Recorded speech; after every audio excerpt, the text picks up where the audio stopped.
আমাদের দেশ ভালো নাই, আমরাও ভালো নাই আসলে। যারা বিদেশে আছে তারা মনে হয় আরও বেশি খারাপ, কারণ সারাক্ষণ মোবাইলটা নিয়ে বসে থাকি কোনো একটা আপডেটের জন্য, যে কিছু একটা আপডেট আসে কিনা, যে ভালো নিউজ কিছু পাই কিনা।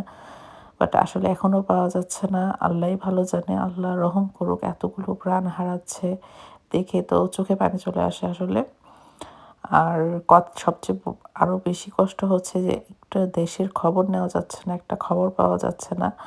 ফোন এমন হয় যে আমি অনেক সময় ১ দিন ২ দিন পর পর দেশে ফোন দিই। ৩-৪ দিনও হয়ে যায়। বাট তারপর এখন যেরকম দম বন্ধ হয়ে আসছে যে ফোন দিতে পারছি না, একটু খবর নিতে পারছি না।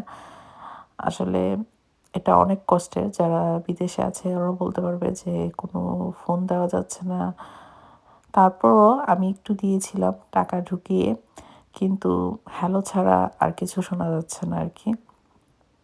আল্লাহ যেন সবকিছু তাড়াতাড়ি সহজ করে দেয়, সেই দোয়াই করি।